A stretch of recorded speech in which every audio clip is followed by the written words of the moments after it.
Bismillah ar-Rahman ar-Rahim. This lecture is about the charges against poetry by Gosson, a Puritan who wrote a pamphlet named The School of Abuse, and it was in this pamphlet that he leveled different charges against poetry and poets. Sir Philip Sidney gives replies to these charges in his An Apology for Poetry, also called The Defense of Poetry. However, this book was not written only to give replies to these charges, because he would not give much attention to the Puritans. He did not consider them very important.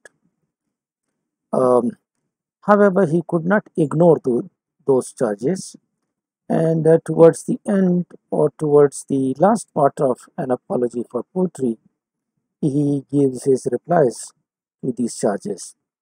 The first charge leveled against poetry and poets was that poetry is just rhyming and versification, and that poets are just rhymers and versifiers. This charge was given a reply by Sir Philip Sidney in two ways. He gives two replies to this charge.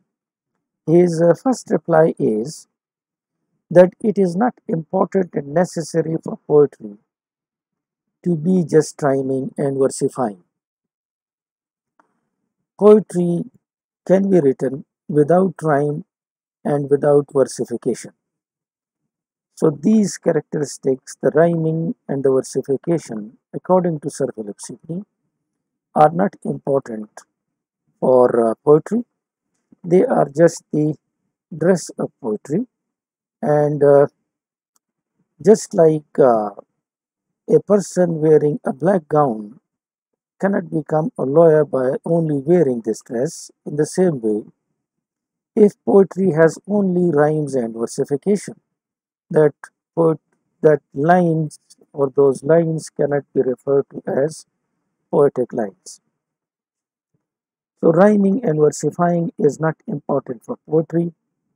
What is important for poetry, according to Sir Philip Sidney, is actually that those lines are poetry which imitate what should be. We have already discussed this point of what should be.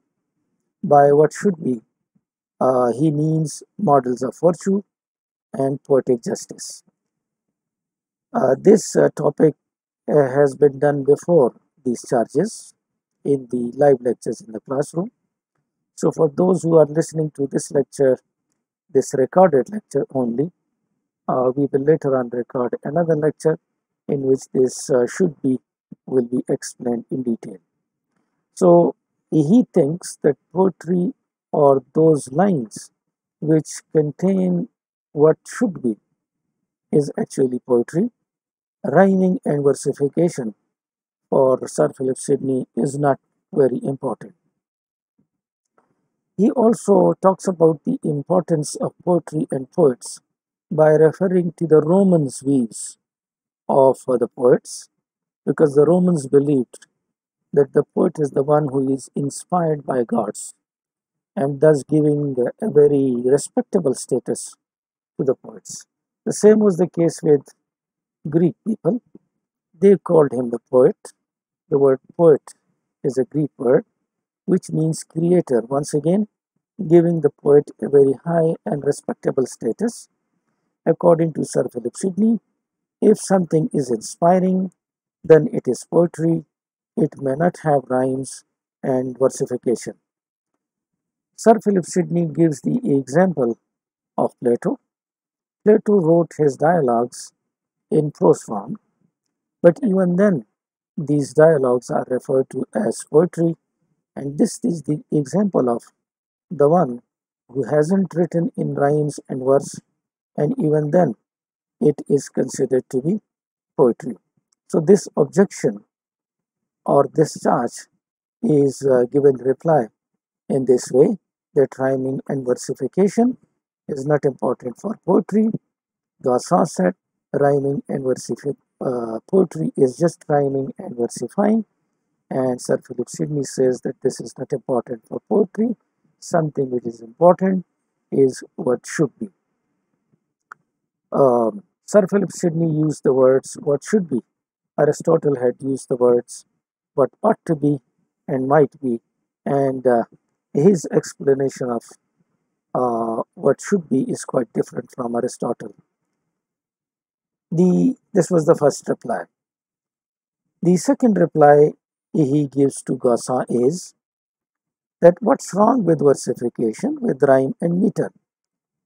Meter is created with the help of stresses and unstresses, and a specific rhythm is created with itself. And what's wrong with the rhythm? And the same is the case with rhyme too. If the end sounds of two lines are similar, we say that they rhyme together, and they make the sound beautiful, the words beautiful, and the expression is made beautiful.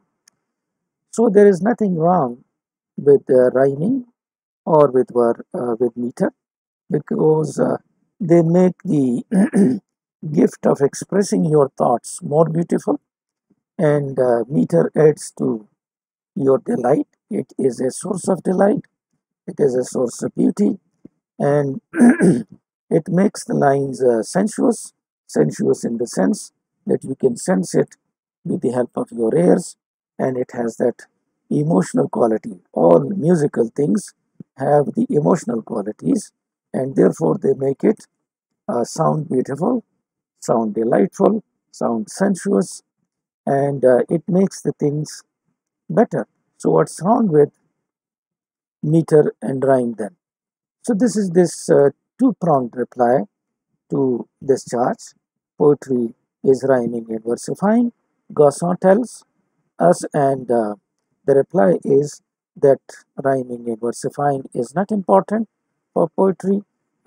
Lines can be poetry without these two. And the other reply is, even if these two are used, what is wrong with them? Because they add to the delight and to the beauty, so they are good. इसको ज़रा उर्दू में भी सुन लें। हम जो पढ़ रहे हैं वो ये है कि गॉसॉ जो कि प्यूरिटन था,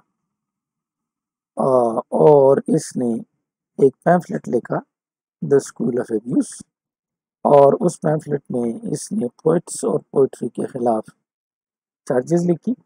और अजीब बात ये थी कि इसने ये पैम्फलेट बग़ैर इजाज़त के सर फिलिप सिडनी को डेडिकेट किया। तो सर फिलिप सिडनी ने एन अपॉलजी फॉर पोइट्री लिखी, द डिफेंस ऑफ पोइट्री भी इसको कहते हैं, और इसने इसके प्यूरिटन्स के चार्जेस के जवाबात दी। ताहम ये किताब इसने सिर्फ इन जवाबात के लिए नहीं लिखी है, बल्कि ये तो इसने लिखी है nature and function of poetry की वजाहत करने के लिए।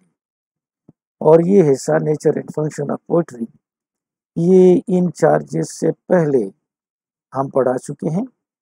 जो बच्चे इस को डायरेक्ट सुन रहे हैं, ज़ाहिर है सारे लोग तो क्लासरूम में नहीं थे, तो उनके लिए मैं जो पहला हिस्सा है वो बाद में रिकॉर्ड करा दूंगा, तो उनको nature and function of poetry as discussed by sir Philip Sidney इसकी भी समझ आ जाएगी। ताहम इसका चार्ज ये था कि ये जो पोइट्री है ये तो वर्सिफिकेशन है और राइम है, मीटर का इस्तेमाल है। आपको पता है मीटर स्ट्रेसेस और अनस्ट्रेसेस की कम्बिनेशन से अगर एक पैटर्न डेवलप हो जाए तो उसको मीटर कहते हैं, और राइम जब दो पोएटिक लाइंस की आखिरी साउंड्स एक जैसे हो तो उसको राइम कहते हैं। तो उसने कहा कि ये तो एक राइमिंग है, वर्सिफिकेशन है, बाबा ब्लैक शीप है जो है वो लिया, ट्विंकल ट्विंकल लिटिल स्टार है, तो ये कोई पोइट्री तो नहीं। सर फिलिप सिडनी इस के दो जवाब देता है। इसका पहला जवाब तो ये है कि ये राइमिंग और वर्सिफिकेशन पोइट्री के लिए ज़रूरी नहीं है। ये आइडिया है सर फिलिप सिडनी का کیونکہ سر فلپ سڈنی کا خیال یہ ہے کہ رائم و ورسیفیکیشن یہ تو ایک ڈریس ہے. جس طرح کوئی شخص اگر کسی وکیل کا ڈریس پہن لے تو وکیل نہیں بن جاتا، اسی طریقے سے اگر کسی لائن میں یا لائنوں میں رائمنگ اور ورسیفیکیشن ہو تو وہ پوئٹری نہیں بن جاتی، بلکہ پوئٹری تو اصل میں ہے imitation of what should be. اب یہ ایک اور اہم بات ہے کہ what is meant by what should be, اور ہم نے اس کو لائیو لیکچرز میں ڈسکس کیا ہے کہ یہ اس سے دو چیزیں مراد ہیں، ماڈلز آف ورچو اور پوئٹک جسٹس. یہ جگہ اب نہیں ہے کہ ہم ان دو چیزوں کو ڈسکس کریں، کیونکہ یہ پہلے گزر چکے ہیں اور میں اس کو ڈیٹیل سے کلاس روم میں کر چکا ہوں. تاہم وہ بچے جو صرف ان ریکارڈڈ لیکچرز کو سن رہے ہیں ان کے لیے یہ بعد میں ریکارڈ کر دوں گا. فی الحال یہ میں اس لیے ریکارڈ کر رہا ہوں کہ اس سے پہلے ایک ریکارڈنگ اس کی اس کا ساؤنڈ سسٹم تھوڑا سا بیکار تھا، شاید میری زیادہ سمجھ نہیں تھی ساؤنڈ کو ٹھیک کرنے میں اس وقت. ابھی تھوڑی بہت مجھے سمجھ آ گئی ہے ساؤنڈ کیسے ٹھیک کرتے ہیں، تو یہ میں دوبارہ ریکارڈ کر رہا ہوں اور کوشش کر رہا ہوں کہ سارے اعتراضات یہ اس میں ہو جائیں. تو ایک جواب تو یہ تھا کہ پوئٹری دراصل اس کی ڈیفینیشن کے مطابق imitation of what should be ہے. وٹ شوڈ بی میں اگر رائم اور ورسیفیکیشن نہ بھی ہو تو یہ پوئٹری ہوگی. اور پوئٹس کی تعریف کرتے ہوئے اس نے پہلے ہی رومنز کا ویو ہمیں بتایا کہ رومنز کا خیال یہ تھا کہ جو پوئٹ ہے یہ ایک ڈیوائنر ہے، یہ پرافٹ ہے، یہ ایک مین انسپائرڈ ہے، انسپائرڈ ایون بھی انسپائرڈ بائی گاڈس. تو یہ ایک بڑا سٹیٹس اس کو دیا. اسی طریقے سے گریک نے پوئٹ لفظ استعمال کیا. پوئٹ کا مطلب ہے کریٹر، تخلیق کرنے والا. لہٰذا جو چیز انسپائرنگ ہے وہ پوئٹری ہے، خواہ وہ رائمنگ ہے یا نہیں. وہ اگزامپل دیتا ہے پلیٹو کی. پلیٹو نے آپ کو پتہ ہے کہ ریپبلک بک یہ اس نے ڈائلاگس کی شکل میں لکھی ہے اور یہ پروز کی شکل میں ہے، لیکن پھر بھی اس کو اگر جس میں رائمز اور میٹر نہیں ہے پھر بھی اس کو پوئٹری کہا جاتا ہے. تو دیکھیں اس کے لیے رائم ضروری نہیں ہے. یہ تو ایک قسم کا جواب ہے کہ اس نے کہا یہ رائمنگ ورسیفیکیشن ہے، اس نے کہا رائمنگ ورسیفیکیشن تو پوئٹری کے لیے ضروری ہی نہیں ہے. اس کا دوسرا جواب یہ ہے کہ اگر میٹر اور رائم استعمال کر بھی لیا جائے تو اس میں خامی کیا ہے، کیونکہ یہ اللہ تعالیٰ کا ایک گفٹ ہے کہ ہم اپنے تھاٹس کی ایکسپریشن کر سکتے ہیں. اور اگر اس گفٹ میں ہم رائم اور میٹر استعمال کریں تو یہ گفٹ آف ایکسپریشن اور بھی خوبصورت ہو جاتا ہے. میٹر کے بہت سارے فوائد ہیں، اس میں سے ایک فائدہ یہ ہے کہ یہ سورس آف ڈیلائٹ ہے، یہ ہارمنی پیدا کرتا ہے، یہ سورس آف بیوٹی ہے، اور یہ لائنز کو سینشوس بناتا ہے. سینشوس سے مراد یہ ہے کہ آپ اس کو سینس کر سکتے ہیں. میٹر میں جو ردم ہوتا ہے آپ اس کو سینس کر سکتے ہیں آڈیٹری سینس کے ذریعے، کانوں کے ذریعے. اور جو میوزیکل کوالٹی یہ پیدا کرتا ہے میٹر کی وجہ سے، اس میوزیکل کوالٹی میں یہ بات پائی جاتی کہ وہ آپ کو ایموشنلی ایکسائٹ کر سکتا ہے. تو یہ ایک ایکسٹرا ایڈوانٹیج ہے. لہٰذا میٹر اگر ہے بھی تو اس میں کوئی خامی نہیں ہے. دیکھیں اس کے جوابات دو ہیں. اس کا اعتراض یہ ہے کہ رائمنگ اور وسیفائنگ ہے پوٹری، لہٰذا پوٹری ٹھیک نہیں ہے. یہ اعتراض بھی بڑا عجیب ہے، لیکن یہ دو جواب دیتا ہے اس کے. نمبر 1 یہ کہ پوٹری رائمنگ اور وسیفائنگ ہے ہی نہیں، ضروری نہیں ہے کہ اس میں ہو، اس کے بغیر بھی پوٹری ہو سکتی ہے، اس کے ساتھ بھی ہو سکتی ہے. تو دوسرا جواب یہ ہے کہ ورسیفائنگ اور رائمنگ میں خامی کیا ہے. اگر یہ کسی چیز کو بیوٹیفائی کرتا ہے تو یہ کوئی بری بات تو نہیں ہے، یہ تو اچھی بات ہے. لہٰذا ورسیفیکیشن اور رائم جو ہے یہ ٹھیک ہے، there isn't any problem. So this was the objection and its reply.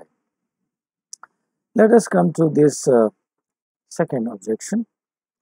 The second charge or the second objection by Gassan was that poetry is a waste of time. Now, as far as this objection is concerned, Sir Philip Sidney has already proved in the beginning of his book, An Apology for Poetry, that poetry is the best form of knowledge, and he proved that it is just like the milk which is given to the infants in the beginning. Before the infant is able to digest the hard food, he is given milk. So, this type of knowledge, poetry, is the milk which is given before the other knowledges, so that the people become able to digest the hard food of philosophy. And he discussed it right in the beginning of the book, if you remember. We have discussed this point here. He talks about the fact that poetry came first before the other knowledges, and he talks about Greece and the different people who came, who were poets, and they were the first people who came. Nicias is the example, Homer is the example, Hesiod, Orpheus, Amphion. All these people wrote poetry, and they were in the beginning of the times, so they were the first people. Then he gives the example from Rome, Linus, Ennius, and then after Dark Ages, Dante, Petrarch, and Boccaccio. These were the people who came first. The first knowledge they gave was that of poetry. It was like the milk for the minds of the people, so that they could become hard for digesting the hard food of philosophy and other branches of knowledge. As far as England is concerned, he talks about Chaucer and Gower. These were the first people who wrote poetry, who were poets. He explained the same point by giving us information about the philosophers they who came in the guise of poets. He gives the example of Thales, who was not a poet, was a philosopher, but he came in the guise of a poet because he wrote in verse form. Parmenides is the second example, Empedocles is the third example, and of course Plato, who wrote his dialogues. And these dialogues, though they were written in prose, they were considered as poets. These philosophers came in the guise of poets. Therefore, poets and poetry is not the waste of time. It is the best type of knowledge. These are the different examples. Solon is the last example of. Then he gives us example of the historians that they also came in the guise of poets. Herodotus is the best example. He is considered to be the father of historians. So we can see this example, this charge that poetry is a waste of time is proved to be better than other knowledges, is proved to be the one which came before the other knowledges and worked like the milk, easily digestible food for making us strong so that we could digest later on the hard food of philosophy. This is the type of knowledge which surpassed all the other knowledges, and he has already proved this. Therefore, it is the best of the knowledge. ये दूसरा एतराज़ और उसका जवाब हमने पढ़ा। दूसरा एतराज़ ये था कि ये जो पोइट्री है ये तो वक्त का ज़िया है, ये इतना अहम काम नहीं है, ये नॉलेज इतना अहम नहीं है। सर फिलिप सिडनी कहता है मैंने किताब के शुरू में ये साबित कर दिया है, और मैंने अभी आपको बताया भी ये किताब के शुरू में है, ये सारा जो ये जिक्र करता है यहाँ से कि पोइट्री दूसरे नॉलेज से पहले आई, और फिर ये वजाहत तो ये शुरू के लेक्चर्स में है, मैं रिकॉर्ड भी कर दूंगा जो ज़्यादा इंटरेस्टेड लोग हैं उनके लिए। तो एतराज़ ये था कि ये वेस्ट ऑफ टाइम है। कहता मैं इसको साबित कर चुका हूँ कि सबसे पहले जो नॉलेज आया वो पोइट्री था, और इस पोइट्री के इल्म ने मिल्क का काम दिया। जिस तरह शीरखार बच्चे को पहले मिल्क दिया जाता है क्योंकि वो हार्ड फूड हजम नहीं कर सकता, इसी तरीके से ये नॉलेज जो है पोइट्री का ये दिया गया, जिसने मिलकर काम किया, ये दूसरे नॉलेज से पहले आया। अगर हिस्टोरियंस आए तो वो भी पोइट्स की शक्ल में आए, अगर फिलोसोफर्स आए तो वो भी पोइट्स की शक्ल में आए। तो पोइट्री तो बेस्ट टाइप ऑफ नॉलेज है, और ये सरपास करते हैं और नॉलेज से। तो ऐसे नॉलेजेस को आप कैसे वेस्ट ऑफ टाइम कह सकते हैं? This is the second objection leveled by Gasson against poetry. The third objection about poetry and poets by Gasson is that poetry is a bunch of lies, and that poets are liars. This objection is similar to Plato's objection, who said that poetry is the imitation of imitation, twice removed from reality, and something which is twice removed from reality is a lie, and the poets actually are liars. So it is similar to that. Historians, for example, when something has happened and they talk about that thing which has happened, they are said to have told the truth. Astronomers, when they talk about the stars, and the star has some shape, for example, and they talk about that shape, that is considered a truth. But it would be a lie that if somebody says that it rained in the morning and when actually it was not the case, then that person is lying. According to Sir Philip Sidney, the poet does not stress this fact. He does not assert that he is giving a factual truth. He is not asserting it, he is not stressing this fact. For example, when Homer wrote about Ulysses, he didn't say that Ulysses existed in reality. So the poets do not claim that they are telling the truth or the factual truth. They are rather giving us information about the ideal truth. In Sir Philip Sidney's words, now for the poet, he nothing affirms and therefore never lieth. These are his words. The poet does not affirm, does not assert or stresses the fact that he is telling the truth, or that he is telling the factual truth. Therefore, he is not lying. If an astronomer says that people live on the moon and people don't live there, then he is lying. If a historian says that something has happened in history and that has not happened, he is asserting that something has happened and therefore he is a liar. However, the poet does not assert, does not stresses that he is telling a fact or a factual truth. Sir Philip Sidney differentiates between falsehood and fiction. We know that fiction, something which is shown in fiction, has never happened, but even then it is not considered to be something false, because the fact given in fiction is not the factual truth.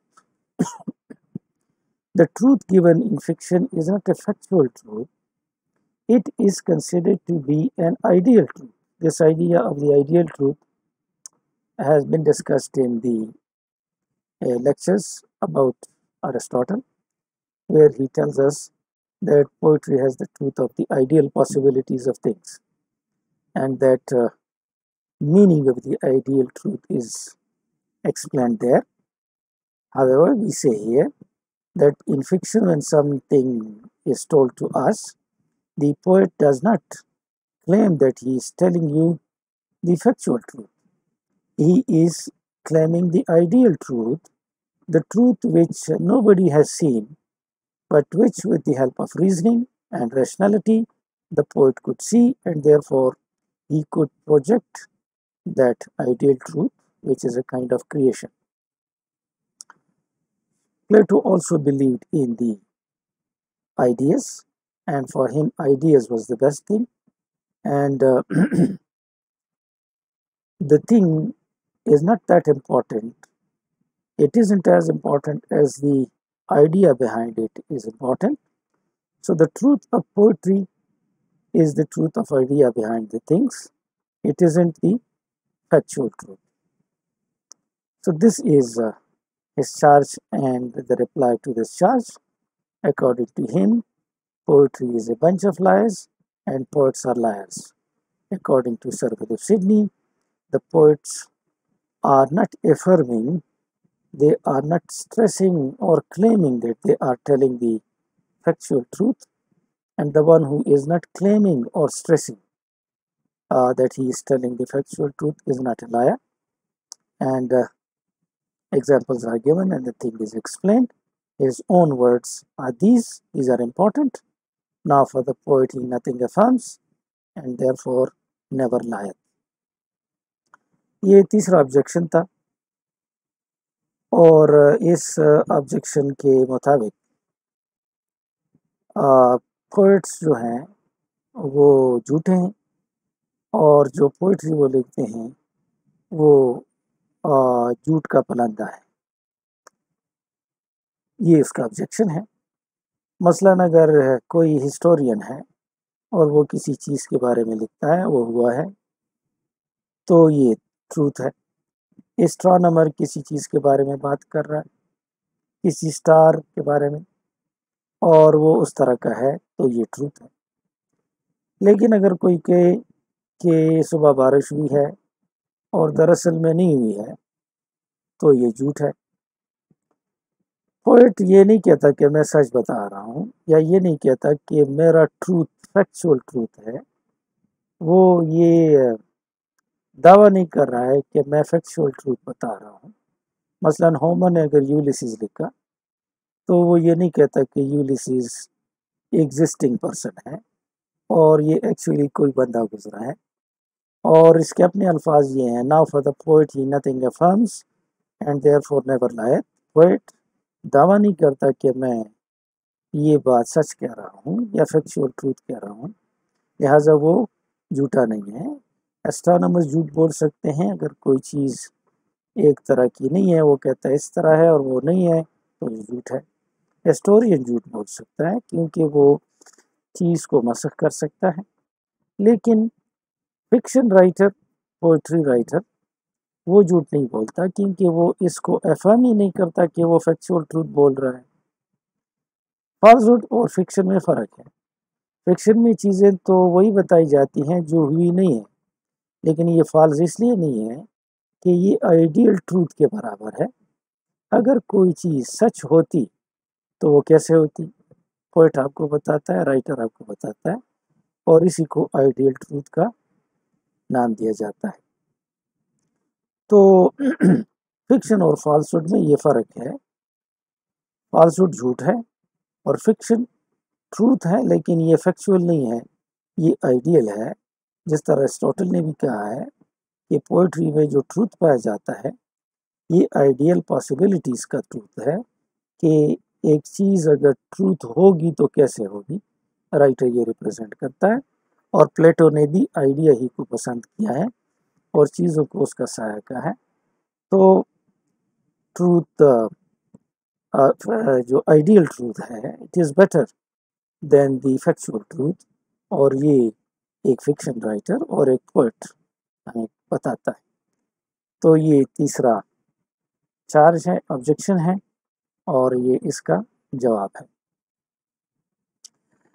Now coming to the next objection, the fourth objection of Gosson is that poetry makes men effeminate, that is women-like. By this he means coward, that poetry makes you a coward. It makes you similar to a woman because they are not considered brave. because poetry, according to Gassan, is about love, and talking about love, according to him, has a bad influence, has an evil influence on the people because they make the people effeminate. Sir Philip Sidney's answer in this case also is twofold. The first answer to this objection is if you are, or the poet is, writing about love and you are considering love as something bad, then this characteristic is not that of poet but that of poetry. So it is not the fault of the love, but it is the fault of the poet. It is not the fault of poetry because he is writing about love, and this is now his fault if you are trying to find out it is the poet can talk about other things as well. This is one type of reply that there's nothing wrong with poetry. If a poet is delivering a message and you find fault with that message, then you are finding fault with the person who has given you that message. So there is nothing wrong in poetry. If the poet has talked about love and you think he shouldn't have talked about love, then this is the fault of poet, not that of poetry. This is one type of answer. This other type of answer is more effective because, as we know, Sir Philip Sidney himself was a very brave knight, chivalrous knight, and that was the time when women were considered people to be praised, highly praised, considered like goddesses, and love was considered to be the sincerest response of a man to beauty. So love in itself uh, was a very great passion or great emotion of the human being, of a man. And love is the kind of passion which can inspire great deeds in men. This love can inspire people to this. Love is also considered to be the reflection of the love of God for his creatures. So there is nothing wrong with that because love is a wonderful passion, whether we consider it as the shadow of the love of God or we consider it is even worldly love. It isn't something bad, and if it is taken as the love, the shadow of the love of God, then it is something divine, and therefore it is one of the best passions a human being can have. Now, coming to this characteristic of making you effeminate, Sir Philip Sidney rightly says that in old times the warriors used to take singers with them who would sing songs about love, songs about patriotism, and as a result, putting enthusiasm in the warriors, and they would then fight with bravery and with chivalry. So, therefore, the this poetry doesn't make you effeminate. It does the opposite thing. It makes you strong. It makes you enthusiastic. It makes you chivalrous and able to fight with great enthusiasm against the one who is fighting against your country. His reply is, we can say, twofold. ये तीसरा चौथा objection है गौसवा का कि poetry आपको बुज़दिल बनाता है, औरत की तरह बनाता है, क्योंकि पोइट्री लव के बारे में अक्सर होती है और ये मॉरल करप्शन का सबब बनती है, इसका इन्फ्लुएंस बुरा है। सर फिलिप सिडनी दो तरह का जवाब इसको देता है। पहला तो जवाब ये है कि आप कह रहे हैं कि पोइट ये काम करता है, मसलन पोइट लव के बारे में बात करता है, वो किसी और चीज़ के बारे में भी बात कर सकता है। तो अगर आप यहाँ पे कसूरवार कह रहे हैं तो ये तो पोइट्री नहीं है, ये तो पोइट है, उसका सिलेक्शन ये है। एक जवाब तो ये है। इस जवाब से ज़्यादा पुरअसर जवाब उसका ये वाला है, जिसमें वो समझता है कि लव जो है ये एक बेहतरीन जज्बा है इंसान का, और लव दरअसल गॉड की लव का रिफ्लेक्शन है। हमारा लव गॉड के लव का अक्स है, और ये तो एक डिवाइन चीज़ है, एक रूहानी चीज़ है। लिहाजा इस पैशन को आप कैसे बुरा कह सकते हैं? ये बेहतरीन पैशन है हर लिहाज से, और ये आपको कैसे बुज़दिल बना सकता है, क्योंकि पुराने ज़माने में जो लोग जंग पे जाते थे तो आर्मी अपने साथ सिंगर्स को ले जाती थी, पोइट्स को ले जाती थी, ताकि पोइट्स उनको बहादुरी के नगमे गाएं और मोहब्बत के नगमे गाएं, ताकि उनमें जोश वलवला पैदा हो अपनी वतन से मोहब्बत का और दुश्मन के खिलाफ लड़ने का। तो आप कैसे कह सकते हैं कि ये आपको बुज़दिल बनाता है, एफेमिनेट बनाता है? तो ये इसका सवाल जवाब एक मरतबा फिर सुन लें। पोइट्री आपको बुज़दिल बनाती है औरत की तरह, और इसका जवाब दो तरह का देता है कि अगर ये लव के बारे में है और लव का इन्फ्लुएंस ख़राब है, तो ये फिर आप पोइट को कसूरवार कह सकते हैं कि उसने ऐसा क्यों किया है, पोइट्री को नहीं कह सकते। दूसरा जवाब ये है कि लव एक ज़बरदस्त पैशन है बनी नौए इंसान का, और ये रिफ्लेक्शन है गॉड के लव का। तो ये एक बेहतरीन जज्बा है, ये किसी की तरह भी आपको बुज़दिल नहीं बनाता। और पुराने ज़माने में लोग जब जंग पे जाते थे तो अपने साथ शुअरा को ले जाते थे, ताकि वो उनके लिए बहादुरी के नगमे गाएं, वतन से मोहब्बत के नगमे गाएं, और ये फिर बहादुरी से लड़े। So this was the next charge, the fourth charge, and now the fifth charge. The fifth charge against poetry and poets is that Plato himself condemned poets and poetry. Gassan gives reference to Plato that he condemned poets and poetry, and on his authority, he is also condemning poets and poetry. And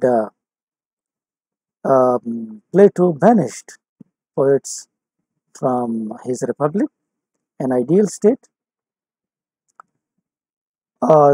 This was the type of charge which was taken seriously by Sir Philip Sidney, because he was a great admirer of Plato. He was a Platonist, and he gives the reply with which we cannot agree. He says that Plato did not condemn poetry as such, but he condemned only bad poetry. Now, this is the misunderstanding of Plato, because we know that Plato condemned all types of poetry and all types of poets. This conclusion actually is taken from Plato's dialogue called Ion, where Ion has dialogue with Socrates, and Sir Philip Sidney refers to this dialogue, telling us that Plato had said that a poet is an inspired being and he is inspired by gods, where Plato says that a poet is either a madman or a prophet. But in this case, we know from his basic philosophy that Plato was ironic.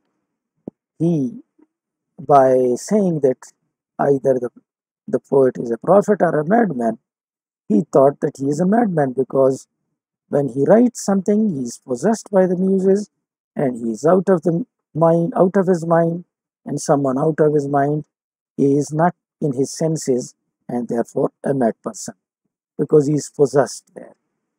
So our criticism of Sir Philip Sidney is that he is rationalizing Plato by telling us that Plato did not condemn all the poetry, but bad poetry and bad poets only. This was actually not the case, and this is because Sir Philip Sidney had a great regard and love for Plato and love for poetry, and he could not contradict him. So he should have said uh, that Plato was wrong in saying that poetry is not good, but he misinterpreted Plato by saying that he dismissed only the bad poetry and bad poets. He could have said that Plato was wrong in saying so. So, this last objection, the fifth objection. ये पांचवा objection है. Lecture थोड़ा सा लंबा हो गया. पिछला lecture चूंकि उसका साउंड सिस्टम ठीक नहीं था, मैं उससे मुतमईन नहीं था, तो मैं उसको डिलीट कर दूंगा, आप इसको इस्तेमाल करेंगे. पांचवा ऑब्जेक्शन ये है, गॉसा कहता है कि प्लेटो ने भी कंडेम किया है पोएट्री को और पोएट्स को, तो उसकी अथॉरिटी पे गॉसा कहता है मैं भी इसको कंडेम करता हूँ, और उसने रिपब्लिक से, अपने आइडियल स्टेट से पोएट्स को निकाला है, वैनिश किया है. तो दूसरे चार्जेस तो सिडनी के लिए इतने सीरियस नहीं थे, लेकिन ये चार्ज इंतहाई सीरियस है क्योंकि उसको प्लेटो बड़ा पसंद था, प्लेटोनिस्ट है खुद भी, और उसने इसको थोड़ा सा रेशनलाइज करके कहा है कि प्लेटो ने पोइट्री को कंडेम नहीं किया है, बैड पोइट्री को कंडेम किया है. ये बात इसकी मिसअंडरस्टैंडिंग है, और ये इस वजह से है कि ये नहीं कह सकता था कि प्लेटो ने गलत कहा है. ये इसका बड़ा एडमायरर है, और ये कंक्लूजन इसने ड्रा की है डायलॉग से, जो आयान डायलॉग्स कहलाते हैं, जिसमें आयान एक शख्स है, वो डायलॉग करता है सोक्रेटिस के साथ, जो कि प्लेटो का माउथ पीस है. वहाँ से जिसमें कि ये सेंटेंस है कि पोएट या तो गॉड है या पागल है, जिससे मुराद बोल लेता है कि पागल ही है. तो उसका आइडिया कि पोएट इंस्पायर्ड बीइंग है, उसको गॉड इंस्पायर करता है, ये आयरॉनिक है.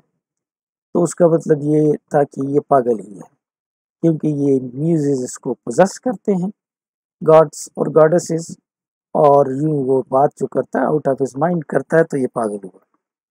हमारी क्रिटिसिज्म सर फिलिप सिडनी की ये है कि चूंकि इसको प्लेटो बहुत पसंद था, और इसके लव की वजह से इसने ये नहीं कहा कि प्लेटो ने गलत कहा है. इसको चाहिए था कि ये कह देता कि प्लेटो की बात गलत है, और ये मिस इंटरप्रिटेशन ना करता, तो ये मुनासिब होता. अब अगर हम इन सारे 500 ऑब्जेक्शन को एट ए टाइम ले लें समरी में, तो पहला ऑब्जेक्शन ये था कि पोइट्री वर्सिफिकेशन है और राइमिंग है. इसके दो जवाब हैं. वर्सिफिकेशन और राइमिंग पोइट्री के लिए ज़रूरी नहीं है, और दूसरा ये कि वर्सिफिकेशन और राइमिंग सोर्स ऑफ डिलाइट और ब्यूटी में है, इसमें कोई खामी नहीं है. दूसरा एतराज़ कि पोइट्री वेस्ट ऑफ टाइम है, वो कहते हैं मैं पहले साबित कर चुका हूँ कि ये तमाम नॉलेज इससे सरपास करता है, ये बेस्ट ऑफ नॉलेजेस हैं, तो ये स्टडी करना ये वेस्ट ऑफ टाइम कैसे हो सकता है. तीसरा चार्ज ये है कि ये बंच ऑफ लाइज हैं, पोइट्स लायर्स हैं. कहता है पोइट्स ने कब कहा है कि मैं फैक्चुअल ट्रूथ कह रहा हूँ, वो तो आइडियल ट्रूथ आपको बताता है. फिक्शन और फॉल्सहुड में फ़र्क है. फिक्शन आइडियल ट्रूथ की बात करता है, फॉल्सहुड तो झूठ की बात करता है. और यहाँ पे पोइट ये एहसान भी नहीं करता कि मैं फैक्चुअल ट्रूथ बता रहा हूँ. फोर्थ ऑब्जेक्शन और जवाब ये है कि पोइट्री इंसान को बुज़दिल बनाता है, क्योंकि ये लव के बारे में बात करता है पोइट, और ये मॉरल करप्शन की तरफ ले जाता है, ईवल इन्फ्लुएंस है. और सर फिलिप सिडनी कहता है कि लव एक बेहतरीन इमोशन है ह्यूमन बीइंग का, ये तो आपके अच्छे कामों पे आपको उभारता है. और ये कैसे, बुरा हो सकता है। ये तो लव ऑफ गॉड का रिफ्लेक्शन है, तो ये तो डिवाइन चीज़ हुई। और पुराने ज़माने में लोग मैदानी जंग में शुआरा अपने साथ ले जाते थे ताकि उनको हुब्बुल वतनी के नगमे गाएं और वो बहादुरी के काम करें। ये काम आपको बुज़दिल बनाता है। फिफ्थ चार्ज और ऑब्जेक्शन और इसका जवाब ये है कि प्लेटो ने खुद उसको कंडेम किया है पोएट्री को, और पोएट्स को तो ये गॉसा कहता है मैं भी कंडेम करता हूँ। सर फिलिप सिडनी इसको इसका जवाब देता है कि नहीं, बात ये नहीं है, बात ये है कि प्लेटो ने बेड पोएट्री को कंडेम किया है और ये मिसअंडरस्टैंडिंग है प्लेटो की। प्लेटो ने वाकई पोएट्स को, हर किस्म के पोएट्स को, एक्सक्यूज मी, हर किस्म के पोएट्स को इसने बुरा कहा है, सिर्फ खराब पोएट्स को नहीं कहा है। तो ये 5 सब्जेक्शन हुए। Thank you and good luck.